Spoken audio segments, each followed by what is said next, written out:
That Tuesday afternoon, I was arranging fresh lilacs in my grandmother's crystal vase when my daughter-in-law walked into my kitchen like she owned it. And in a way, I suppose she thought she did. "Maeve, we need to talk," Linda said, not even glancing at the flowers I'd spent the morning cutting from my own garden. "My name is Maeve Byrne. I'm 65 years old, and this is the story I kept to myself for far too long. A story about boundaries, betrayal, and what happens when kindness is mistaken for weakness." I set down the vase carefully. That crystal had survived 3 generations of women in my family. It had weathered wars, moves, and heartbreaks. I treated it with the respect it deserved. "Of course, dear. Would you like some tea?" She waved her hand dismissively. "My parents are getting older. Their house is too much for them to manage." I nodded, waiting. Linda always took the long way around to say what she really meant. "They're moving in here. With us." The word us hung in the air like smoke. When had my home become us? "I see," I said quietly, my hands resting on the cool marble countertop my late husband Patrick had installed 30 years ago. "They'll take your bedroom, Maeve. It's on the first floor, closer to the bathroom. They deserve comfort at their age." My blood turned to ice water in my veins. I looked at her then, really looked at her. Linda was wearing the pearl earrings my son had given her for their anniversary, the ones I'd helped him choose. She stood in my kitchen, in the house Patrick and I had built with our own hands, telling me where I would sleep. "And where will I stay?" I asked, my voice steady as Sunday Mass. "The attic room is perfectly fine. You don't need much space at your age anyway." At my age, as if 65 meant I'd stopped being a person who deserved dignity. I thought of my bedroom, the wedding quilt my mother had sewn, the window that caught the morning sun, the closet where Patrick's favorite sweater still hung, smelling faintly of his cologne and pipe tobacco. "When are they arriving?" I asked. "Saturday. I've already told them it's all arranged." She smiled then, a smile that didn't reach her eyes, a smile that said she'd already won. But Linda didn't know something about me, about the women in the Byrne family. We bend like willow trees in the storm, but we never, ever break. "I'll make sure everything is ready," I told her. And I meant every word. Sometimes the people closest to you are the ones who see you least clearly. Have you ever been underestimated by someone you welcomed into your life? Tell me your story in the comments. I'd love to hear it. I couldn't sleep that night. I lay in my bed, and watched the moonlight paint silver squares across the hardwood floor Patrick had sanded himself on his knees in the summer of 1983. This room held more than furniture. It held a lifetime. I remember the day we bought this land. I was 28 years old, and Patrick was 30. We stood in an empty field with nothing but wildflowers and possibility, and he said, "Maeve, this is where we'll grow old together." He kept that promise for 37 years, until cancer took him 5 years ago. We built this house with our own hands. Well, Patrick did most of the building, and I did most of the planning, the painting, and the arguing with him about where the kitchen window should go. I won that argument. The window faces east, and every morning for 42 years, I've watched the sun rise while drinking my coffee. This bedroom was our sanctuary. Patrick proposed to me under an oak tree, but he built me a home under this roof. Our son Thomas was conceived in this room. I nursed him here when he had pneumonia at age 7. I held Patrick's hand in this very bed during his last week, when the hospice nurse said there was nothing more they could do. The wedding quilt my mother made us still covers this bed. Each square tells a story. Fabric from my grandmother's apron, a piece of Patrick's first work shirt, a scrap from the dress I wore on our first date. And Linda wanted to put her parents here. Her parents who had a perfectly good house in Connecticut. Her parents who played golf 3 times a week and went on cruises twice a year. I got up and walked to my dresser. In the top drawer, beneath my winter scarves, I kept the papers. The deed to the house, in my name alone. Patrick had made sure of that before he died. "Maeve," he'd said, his voice already thin and distant, "don't ever let anyone take this from you. This is your home. Promise me." I'd promised. I pulled out another document too, the one I'd had drawn up 2 years ago after Linda had made a comment about how big this house was for just one person. Even then, I'd felt something shift, a small crack in the foundation of trust. Women my age were not fools. We've lived long enough to recognize danger, even when it wears pearls and smiles at Sunday dinner.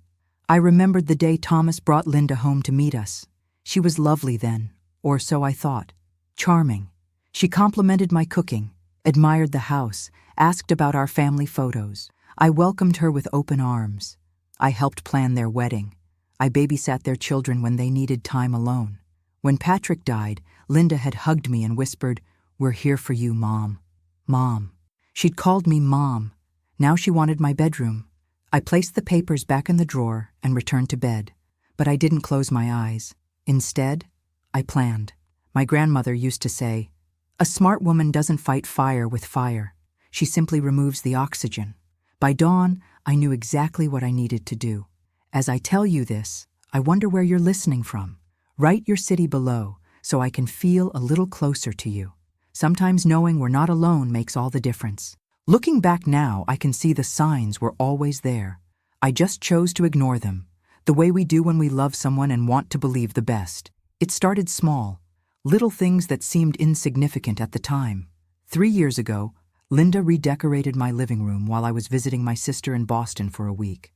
I came home to find my grandmother's crocheted throws replaced with modern gray pillows, my family photos rearranged. The antique lamp Patrick bought me for our 20th anniversary, gone, replaced with something more contemporary.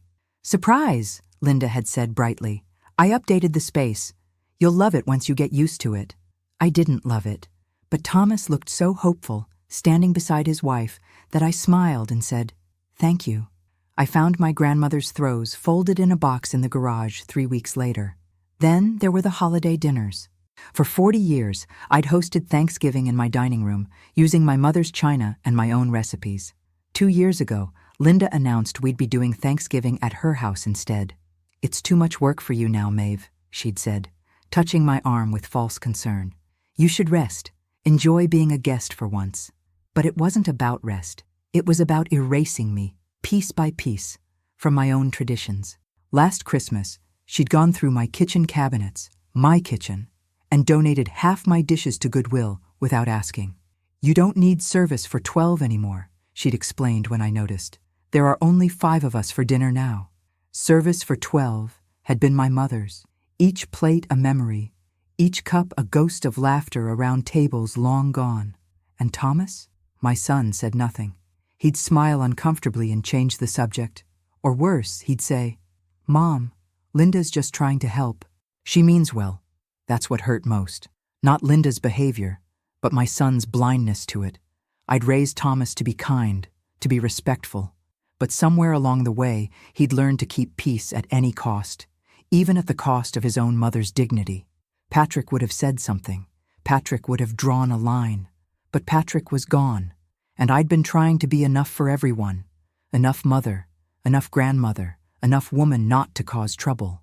My friend Margaret from church had warned me. "Maeve," she'd said over coffee 6 months ago, "that girl is circling your house like a hawk. She's already living in it rent-free with your son. Mark my words, she won't stop until it's all hers." I'd laughed it off then, told Margaret she was being dramatic. I wasn't laughing now. Tuesday night, after Linda left, I'd called my lawyer.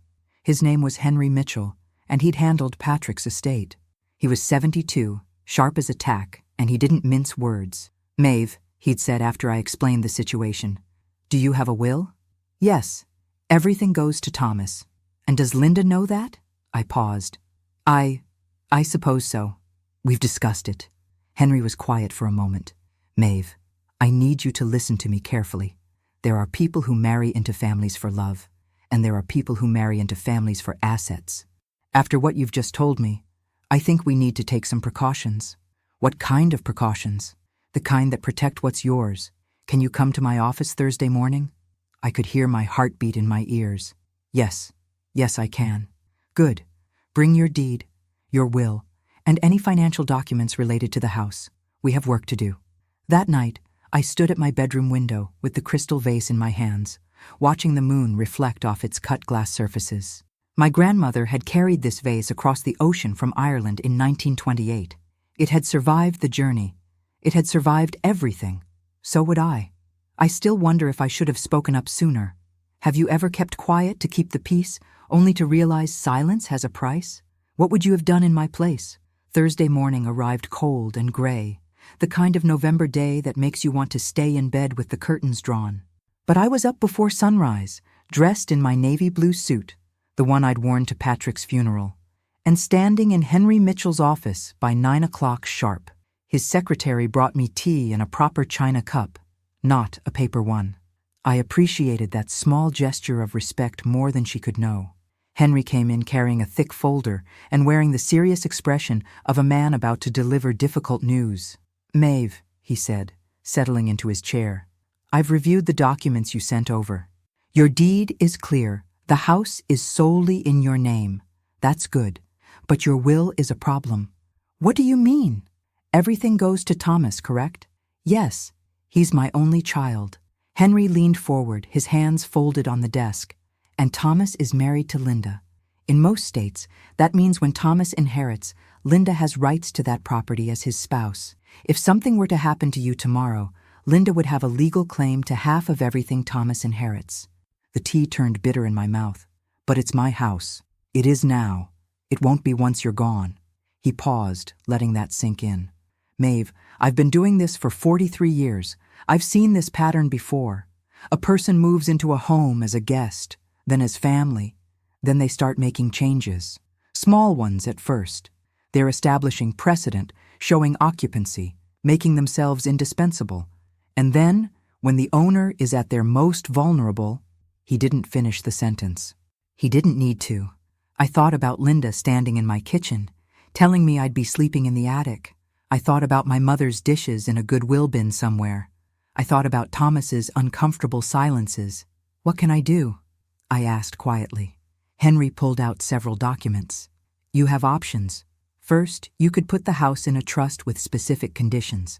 Second, you could add a life estate clause that protects your right to live here until death, regardless of who owns it. Third, you could gift the house to Thomas now with restrictions. Or fourth," he paused, and something in his eyes told me this was the option he was really suggesting. "Fourth, you could sell it, or donate it to a charitable trust. Remove it from your estate entirely." My heart clenched. "Sell Patrick's house? The home we built together?" "I know that's hard to hear," Henry said gently. "But Maeve, sometimes the only way to protect what matters most is to let go of it on your own terms, rather than having it taken from you." I looked out his office window at the bare trees lining Main Street. Their branches were empty now, stripped by autumn winds, but they were still standing, still strong.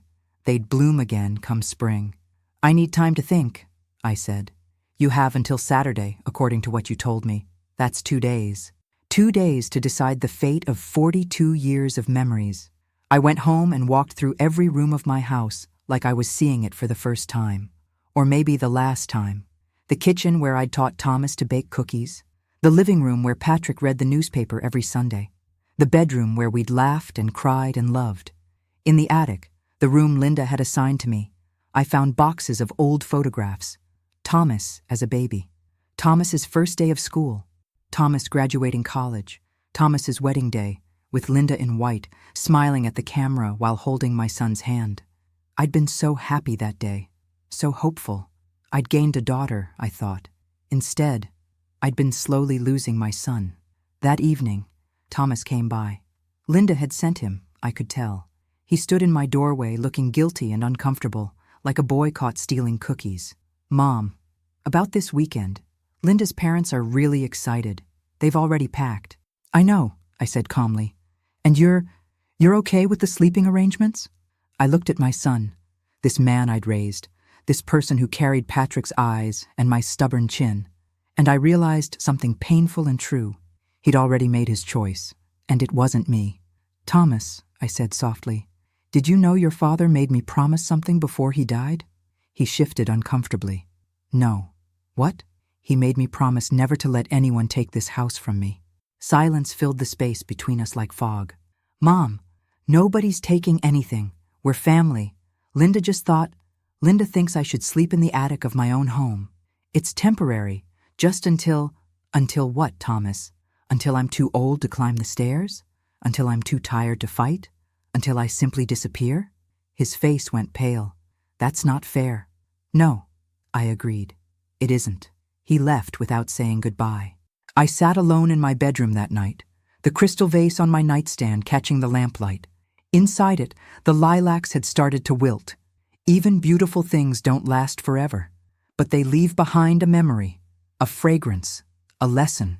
By midnight, I'd made my decision. Friday morning, I called Henry Mitchell. I know what I want to do, I told him. I'm listening. And I told him everything.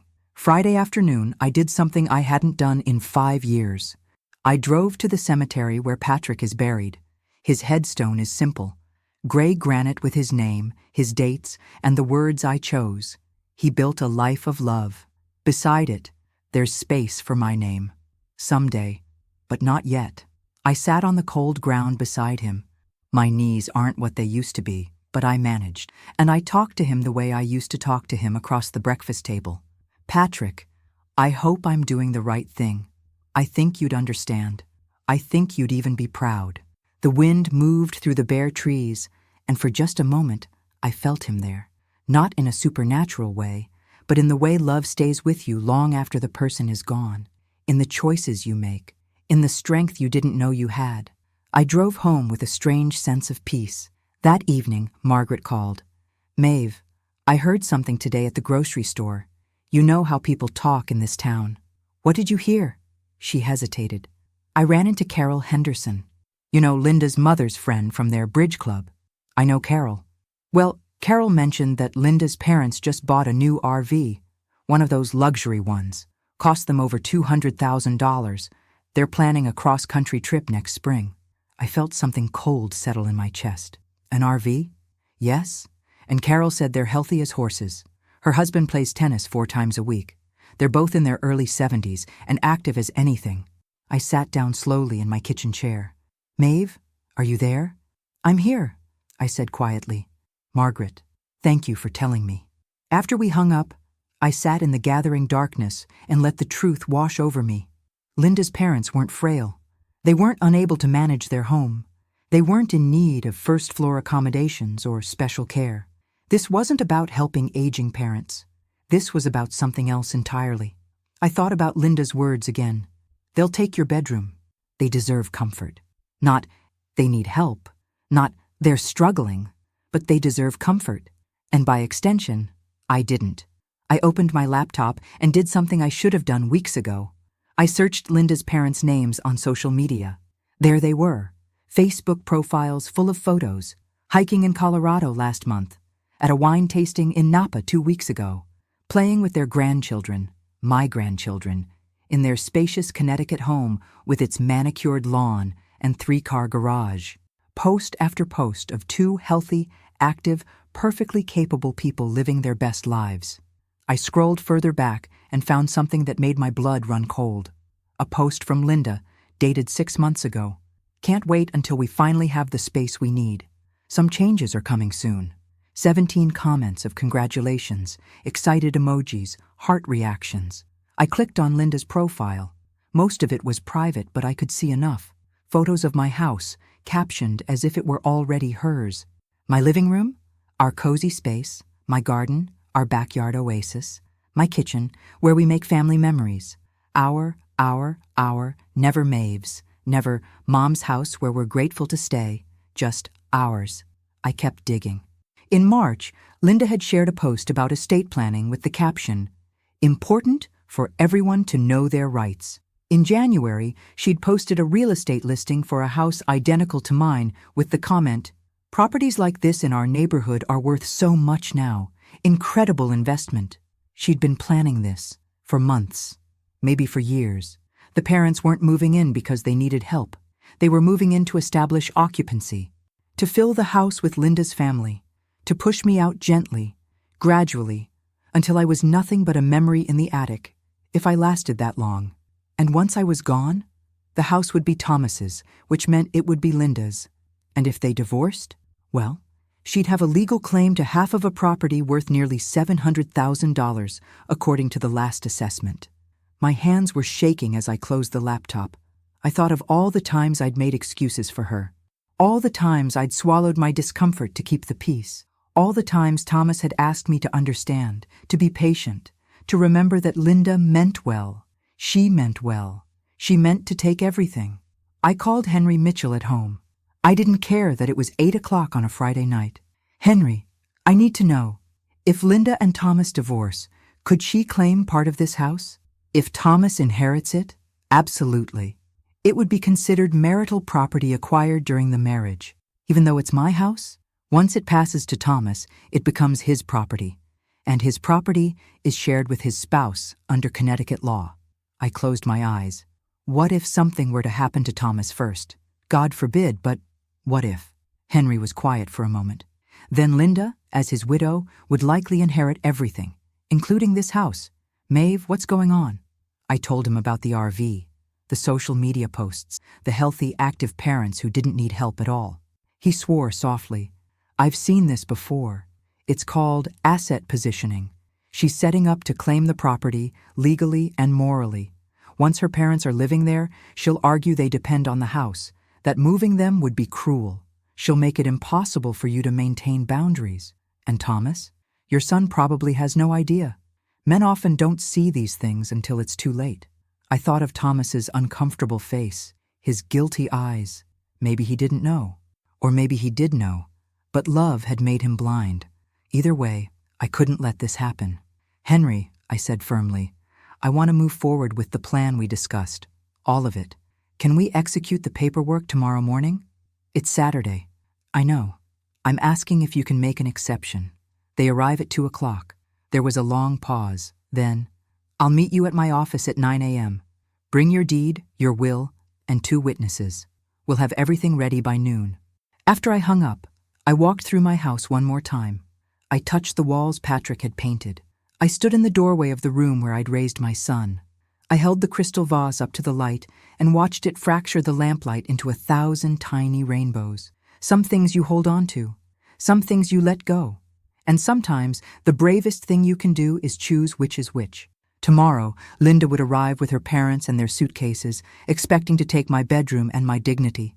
But I had prepared a different kind of welcome, one they would never, ever forget.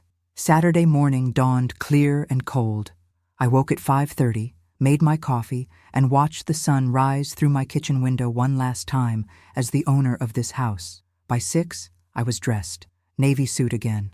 My mother's pearl necklace. The small silver watch Patrick gave me for our 25th anniversary. I wanted to look like the woman I was, someone who had built a life with dignity and intended to leave it the same way. I called my 2 witnesses at 7. Margaret answered on the first ring. I've been up since 5 waiting for your call, she said. What do you need? Can you meet me at Henry Mitchell's office at 9? I need a witness for some paperwork. I'll be there. My second call was to Father Tom from St. Mary's. He'd known me for 30 years, baptized my son, buried my husband. Maeve, he said warmly, what can I do for you? I need a favor, Father, and I need you to trust me. Always. At 8:45, I locked my front door and drove to Henry's office. Margaret was already waiting in the parking lot, wrapped in her wool coat, her face full of concern and determination. Whatever you're doing, she said, hugging me tight, I'm with you.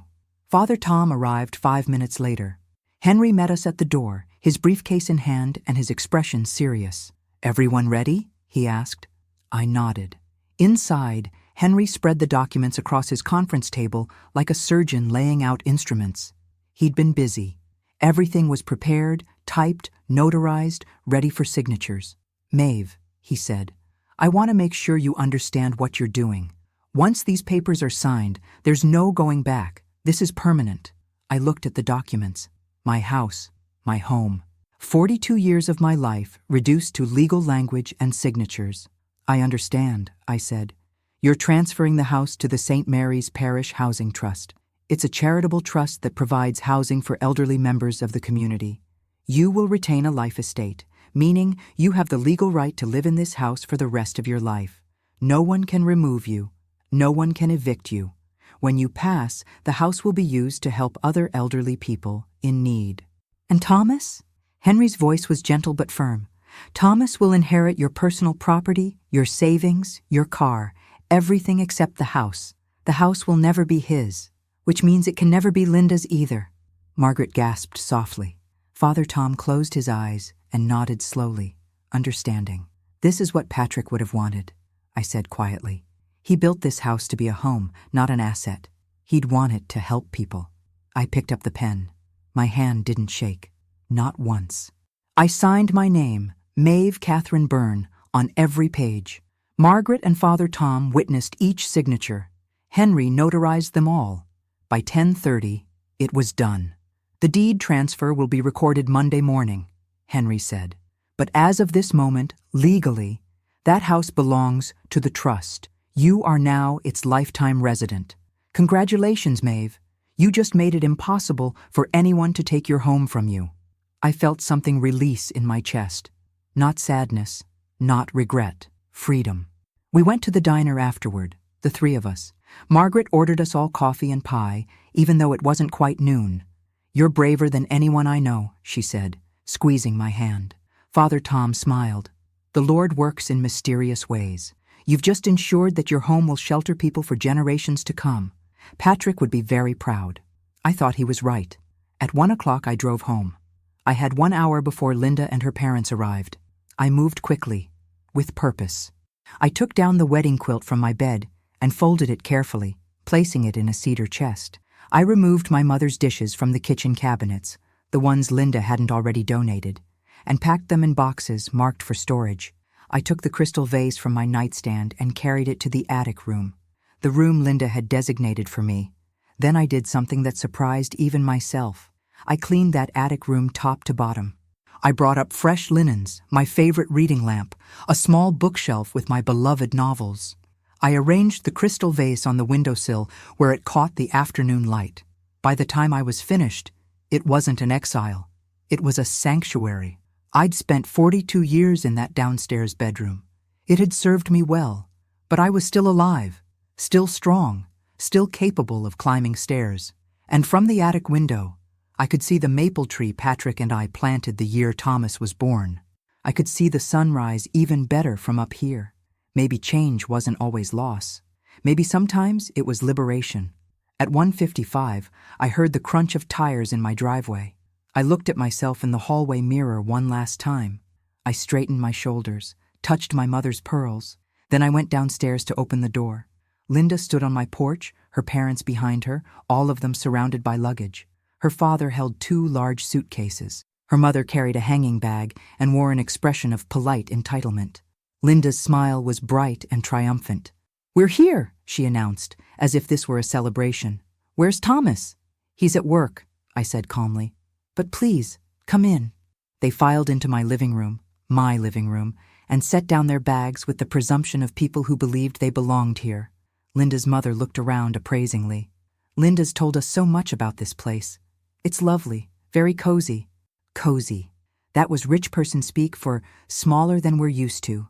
"Can I get you something to drink?" I asked. "Coffee? Tea?" "We're fine," Linda said quickly. "Let's just get Mom and Dad settled. Maeve, you've moved your things to the attic, yes?" I smiled. A real smile this time. "Linda, why don't we all sit down first? I have something important to share with you." Something in my voice must have registered, because Linda's smile faltered. Her father shifted uncomfortably. Her mother sat down on the edge of my sofa like she was afraid it might be dirty. I remained standing. "I appreciate you making this trip," I began. "I know Connecticut to here is quite a drive, especially in that new RV I hear you just purchased." Linda's mother blinked. Her father's face went slightly red. "How did you—" Linda started. "Social media is remarkable, isn't it?" I continued pleasantly. "I saw the photos. It looks beautiful. $200,000, I understand. You must be very excited for your spring trip." The room had gone very quiet. "So I was a bit confused," I said, my voice still calm, still polite, "about why 2 healthy, active people who just bought a luxury RV would need to move into my first-floor bedroom. Linda said you needed comfort and accessibility, but you both look quite comfortable to me." Linda stood up abruptly.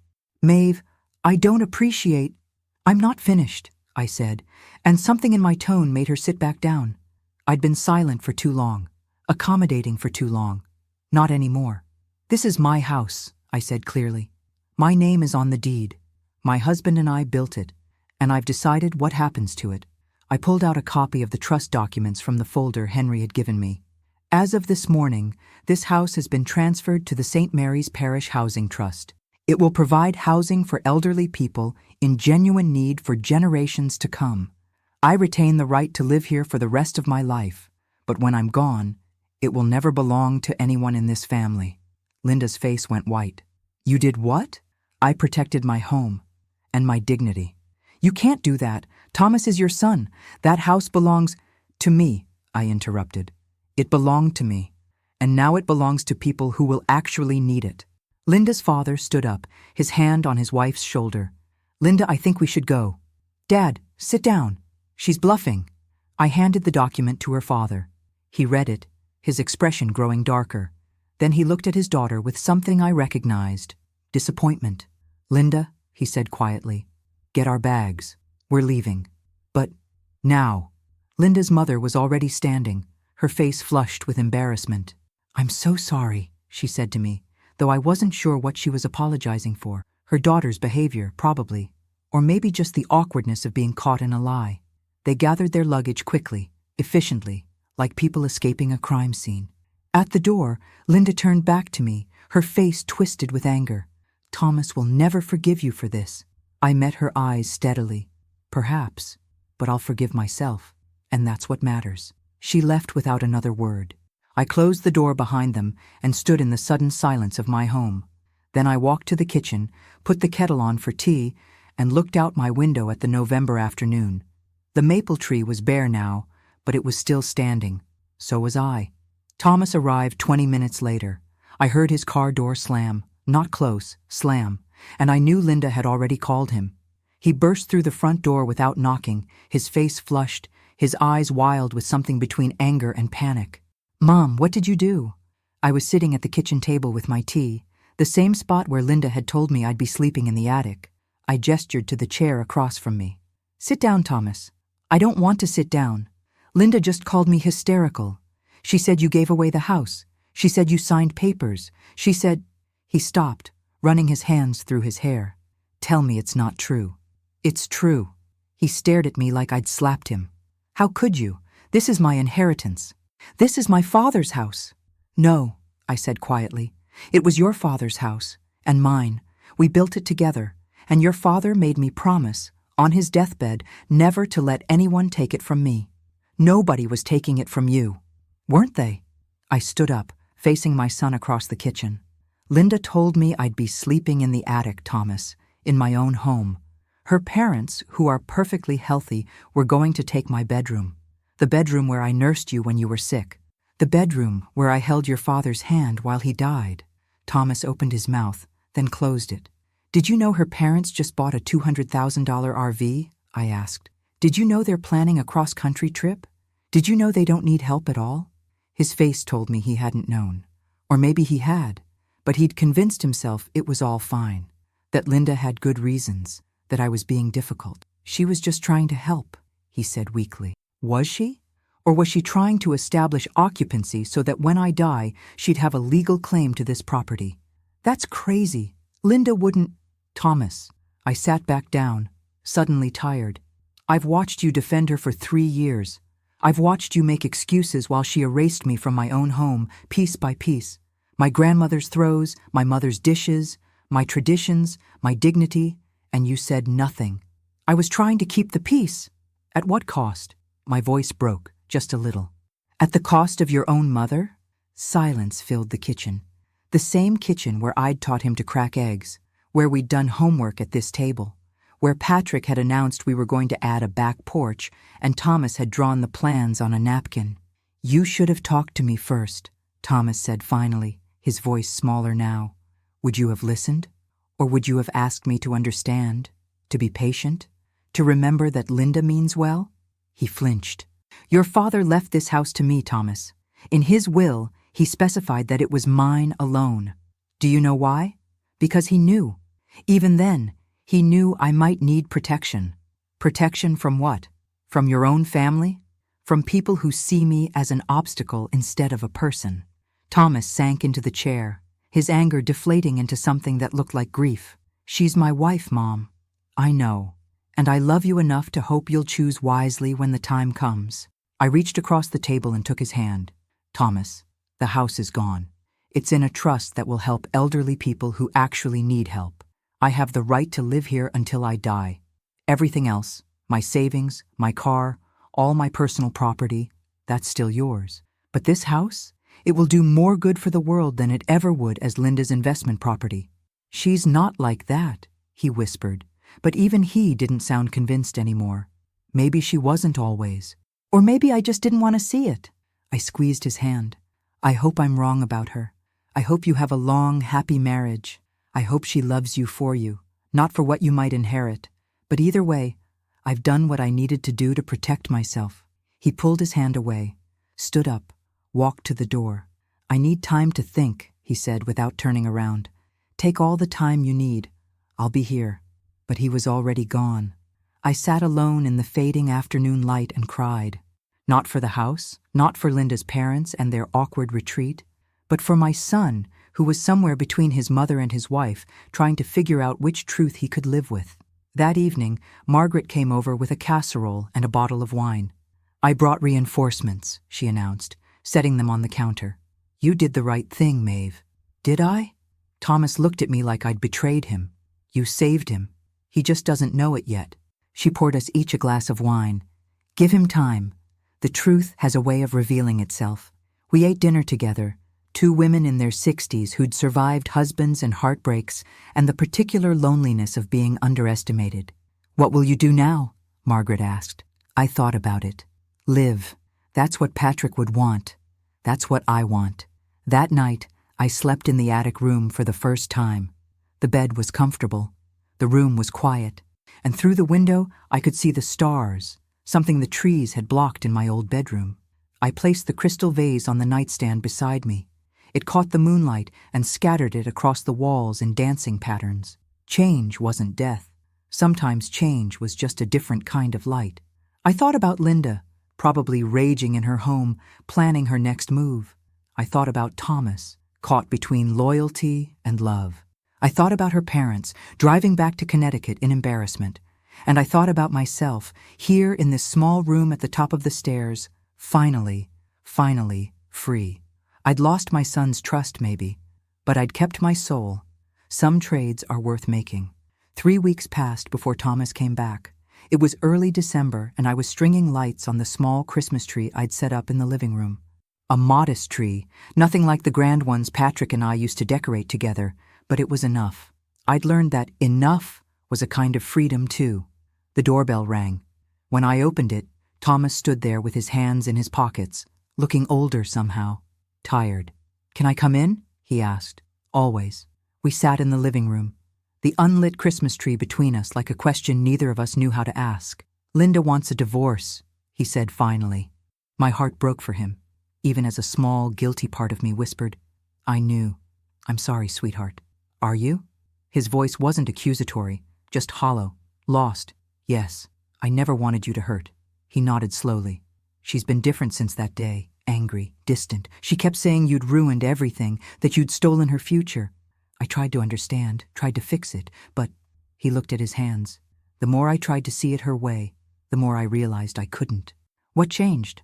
I asked her directly, about her parents, about why they really needed to move in here. He exhaled shakily. She couldn't give me a straight answer. Just got defensive, said I was choosing you over her. Then I found paperwork in her office.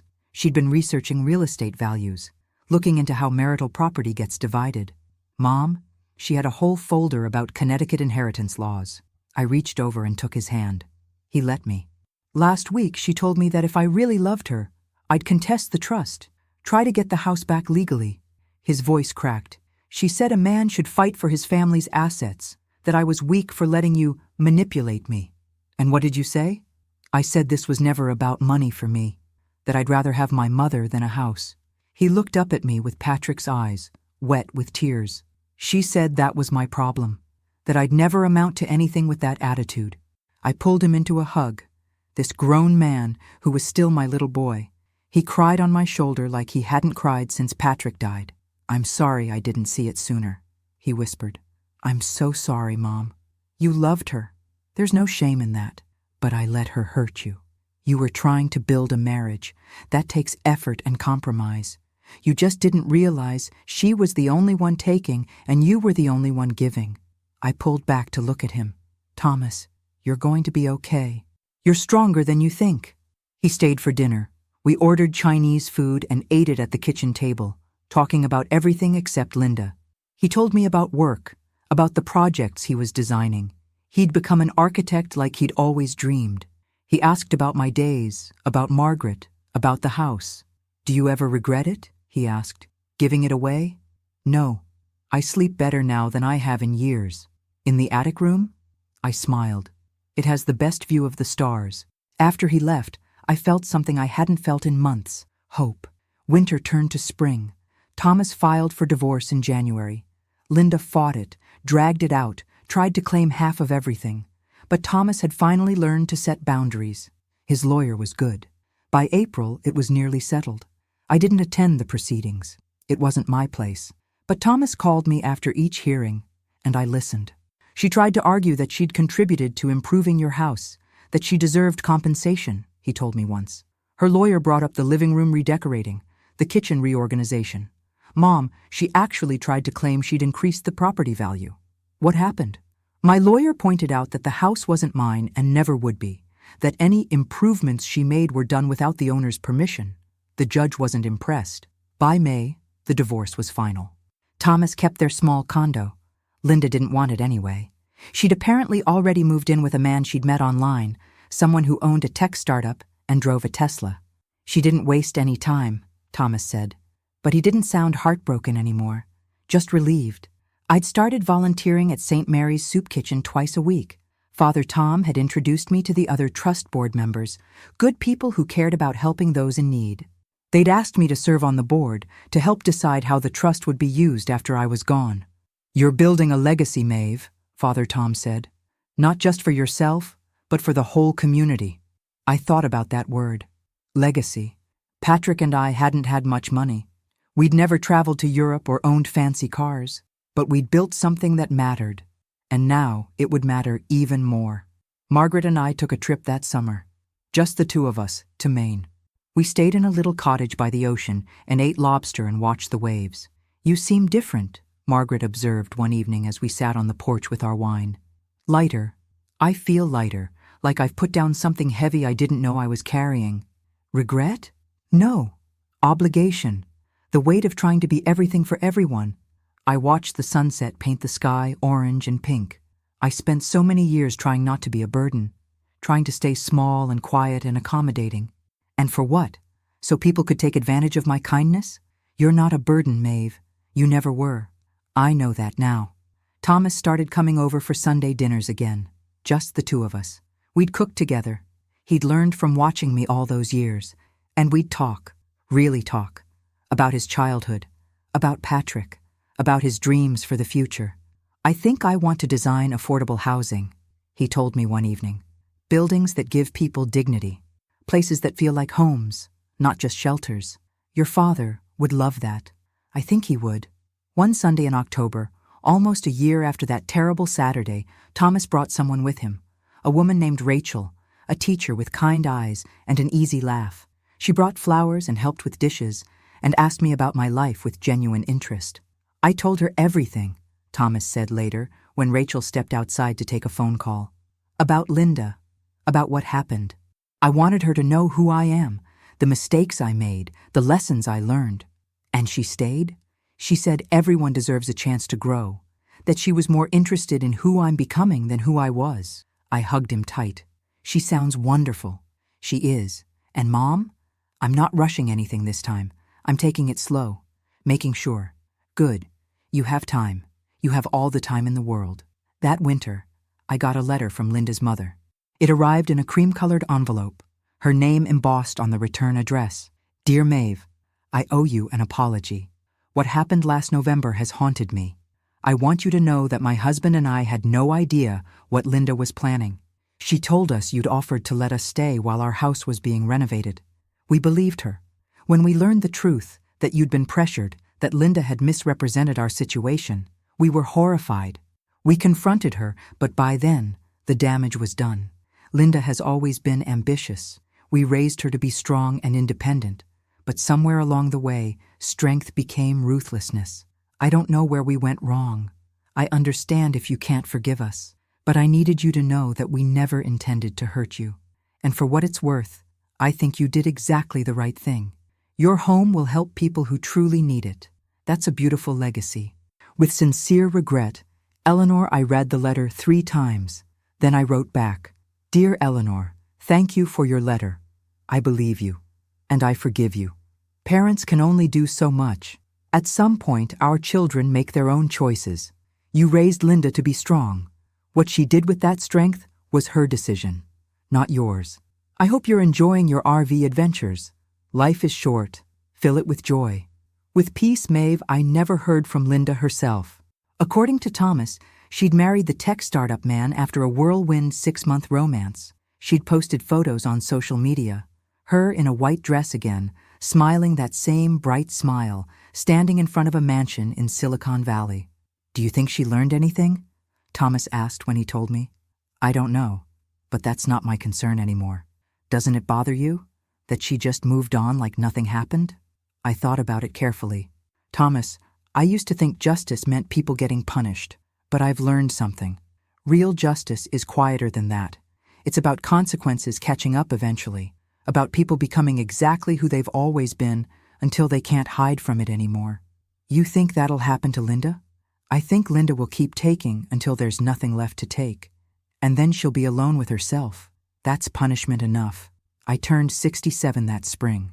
Thomas and Rachel threw me a small party.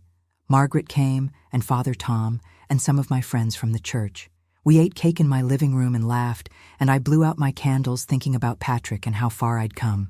That night, alone in my attic room, I looked at the crystal vase on my nightstand.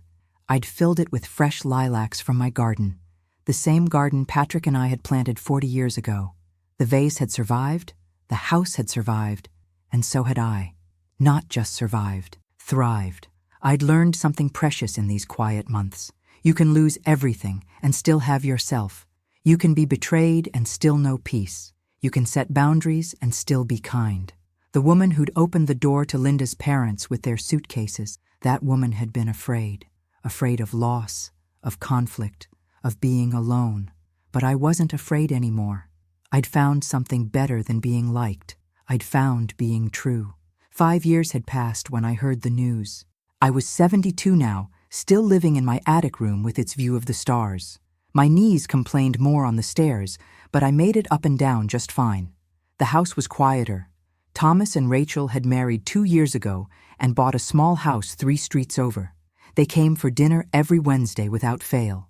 It was a Tuesday morning in March when Margaret called, her voice strange, not quite excited, not quite sad, something in between. "Maeve, have you seen the news about Silicon Valley bankruptcies?" "No, why?" "Linda's husband's company collapsed. It was all over the business section. Something about fraud, mismanaged funds. They've lost everything." I set down my coffee cup carefully. "Everything? The house, the cars, the investments? There's even talk of criminal charges. And Maeve." Margaret paused. "They're interviewing wives of the executives. Linda's face was in the article. She looked—" How did she look? Lost. I thanked Margaret and hung up. Then I did something I hadn't done in 5 years. I searched Linda's name online. The articles were everywhere. Her husband, his name was Derek, had been running a Ponzi scheme disguised as a tech investment fund. Hundreds of investors had lost their retirement savings. The mansion was being seized, bank accounts frozen. And there was Linda, in a photograph taken outside a courthouse, looking nothing like the triumphant woman who'd stood in my living room demanding my bedroom. Her face was drawn, her eyes hollow. She'd aged a decade in 5 years. The caption read, "Wives of accused executives claim they knew nothing about the fraud." I stared at that photograph for a long time. Part of me, the hurt part, the part that remembered being told I'd sleep in an attic like I didn't matter, that part felt something like satisfaction. But the larger part, the part that had spent 5 years learning to be at peace, just felt sad, because I understood now what I couldn't have understood then. Linda had been chasing something that didn't exist: security through money, worth through property, love through status, and it had led her exactly here. To another man who'd seemed to promise everything and delivered nothing but shame. I didn't call her. What would I say? But I found myself thinking about her often in the days that followed. 2 months later, Thomas came over for Wednesday dinner looking troubled. "Mom, I need to tell you something." Rachel squeezed his hand encouragingly. "Linda called me." My heart skipped. "And?" "She wanted to know if I'd help her. Financially. She said she has nothing. Derek's facing 20 years in prison and all their assets are gone. She's living in a studio apartment, working retail. She said," he swallowed hard, "she said she was sorry. For everything. And she asked if there was any way, if she could have the house." I finished quietly. I told her no, that it wasn't mine to give, that it never would be. She cried. Thomas looked at me with Patrick's steady eyes. She actually cried and said she'd made terrible mistakes, that she wished she could go back and do everything differently. Do you believe her? I don't know. Maybe she's sorry, or maybe she's just desperate. He ran his hand through his hair, that old nervous gesture from childhood. Part of me wanted to help her. We were married for 8 years, but Rachel reminded me that Linda made her choices, and sometimes consequences are the only teachers that work. Rachel spoke up for the first time. I told him that compassion doesn't mean rescuing people from the results of their own actions, that the kindest thing is sometimes letting people face the truth. I looked at this wise young woman my son had chosen and felt grateful. "You're both right," I said. "Linda's situation is sad, but it's not your responsibility, Thomas, and it's certainly not mine. She asked if she could talk to you." "No," I said firmly. "I've moved on. She needs to do the same." That night, alone in my room, I thought about Linda, about patterns, about people who keep choosing the same kind of wrong because they never learned the right lessons. She'd gone from my house to a mansion, from my son to a wealthier man, from one promise of security to another. And now, she had nothing. Not because the universe was punishing her, but because she'd never learned that security comes from within, that worth isn't measured in property or status, that the only thing you truly own is who you choose to be. I wondered if she understood that now. Probably not yet. Maybe never. But it wasn't my job to teach her. That summer, I received another visitor I hadn't expected. Linda's mother, Eleanor. She was older now, too. Frailer. Her husband had died the previous year. I'd sent a condolence card, and she moved with the careful steps of someone whose bones had become delicate. "I hope you don't mind me coming," she said at my door. "I know we haven't spoken since that letter." "Come in," I said. "I'll make tea." We sat in my kitchen, and I noticed her looking around, at the modest space, the simple furnishings, the crystal vase with fresh daisies on the windowsill. "You've made it lovely," she said softly. "It's enough." "I wanted you to know," Eleanor said, her hands wrapped around her teacup, "that I tried to help Linda after everything collapsed. I offered her money, a place to stay. She refused. She said she needed to, how did she put it? Figure out who she is without things. That sounds like growth. I hope so. But Maeve, what I really came to say is thank you." I blinked. "Thank you. You taught my daughter the lesson her father and I never could. That people aren't assets. That homes aren't investments. That dignity matters more than comfort." Eleanor's eyes filled with tears. I wish she'd learned it differently. But she needed to learn it. "I didn't do it to teach anyone anything," I said gently. "I did it to protect myself. I know. That's what makes it real." She set down her cup. "Linda's working at a bookstore now. She has a studio apartment and takes the bus. She's seeing a therapist. She called me last week and said she was sorry, really sorry for the first time in her life. She said she finally understood what she'd done to you, to Thomas, to herself. That's good. I hope she finds peace. So do I." Eleanor stood to leave. "I won't take more of your time. I just wanted you to know that what you did, standing up for yourself, it rippled further than you know. You saved my daughter's soul, even if it broke her pride first." After she left, I sat in the quiet kitchen for a long time. I didn't feel victorious. I didn't feel vindicated. I just felt complete. Linda's fall hadn't been my doing. I'd simply removed myself from her path. What happened after that? The choices she made, the man she chose, the consequences she faced, those were hers alone. The universe doesn't punish people. People punish themselves by refusing to learn, refusing to grow, refusing to see others as human beings worthy of respect. Linda had learned the hard way. Maybe she'd grow from it. Maybe she wouldn't. Either way, it was no longer my story. That evening, Thomas and Rachel came over with news. "We're having a baby," Rachel said, her face glowing. I cried, happy tears this time, and hugged them both. "Patrick would be so proud," I whispered to Thomas.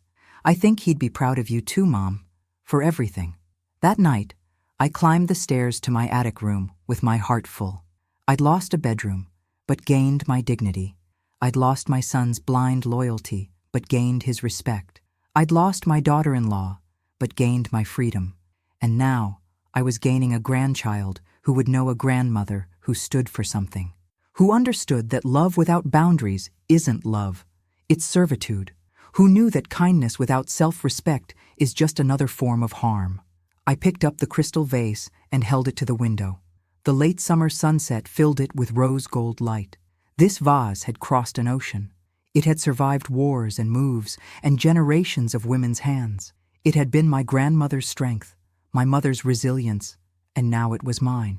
Not because it was expensive, but because it represented something that could endure, something beautiful that refused to break.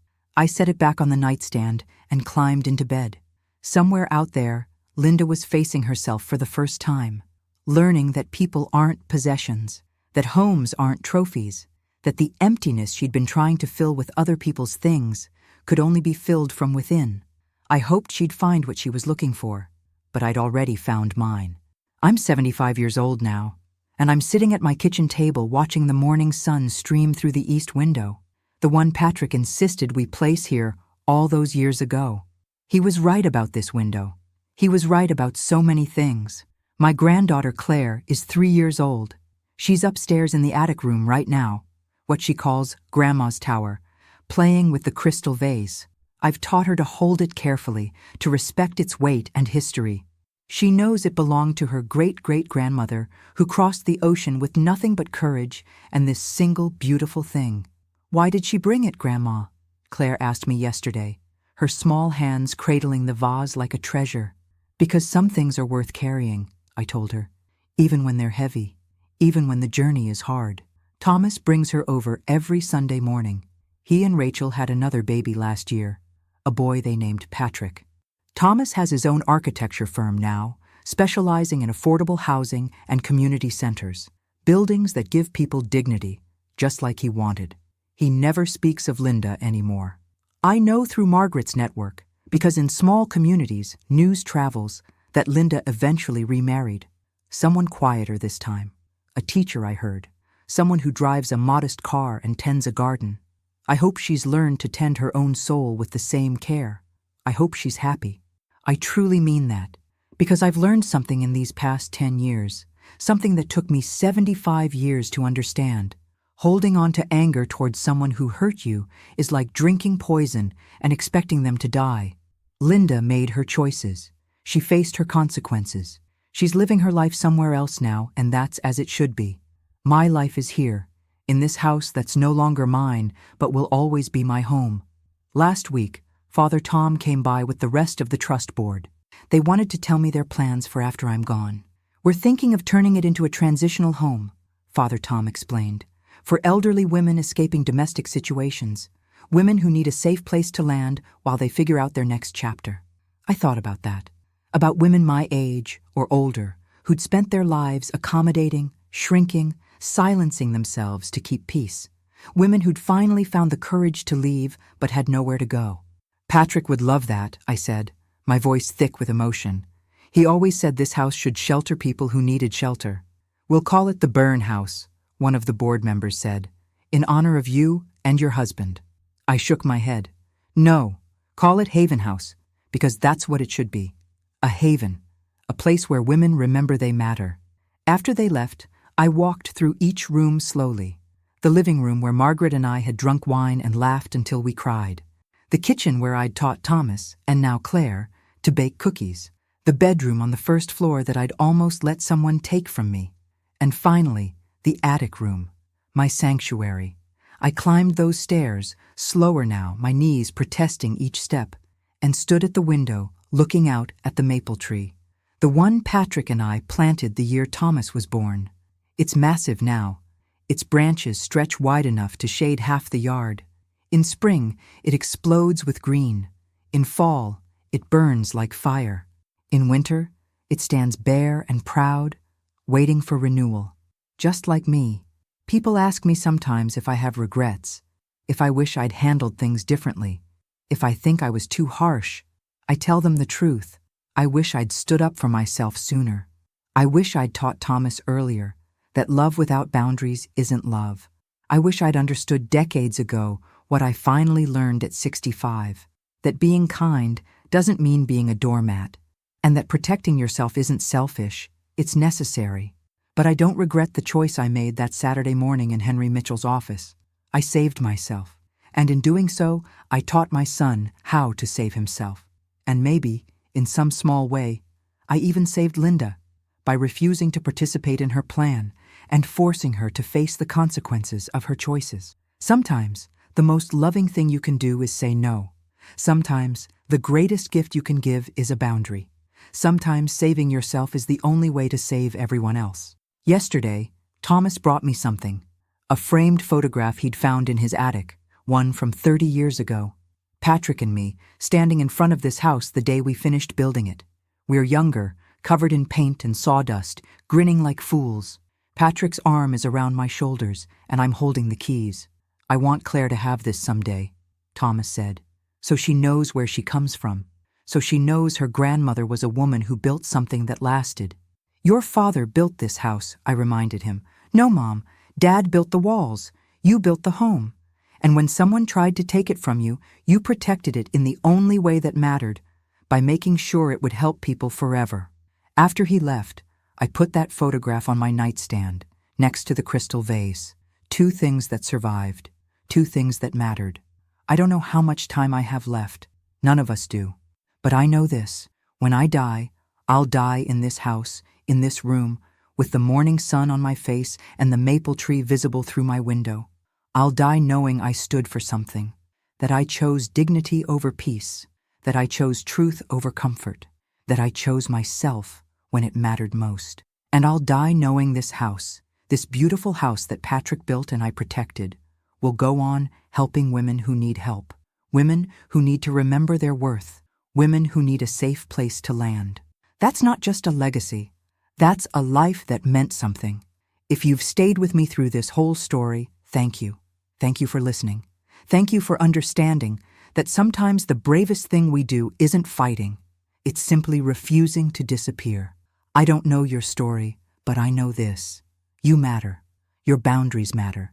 Your dignity matters. And if my story helps even one person find the courage to stand up for themselves, to say no when they need to say no, to choose themselves when the world tells them to shrink, then every moment of pain, every difficult choice, every lonely night was worth it.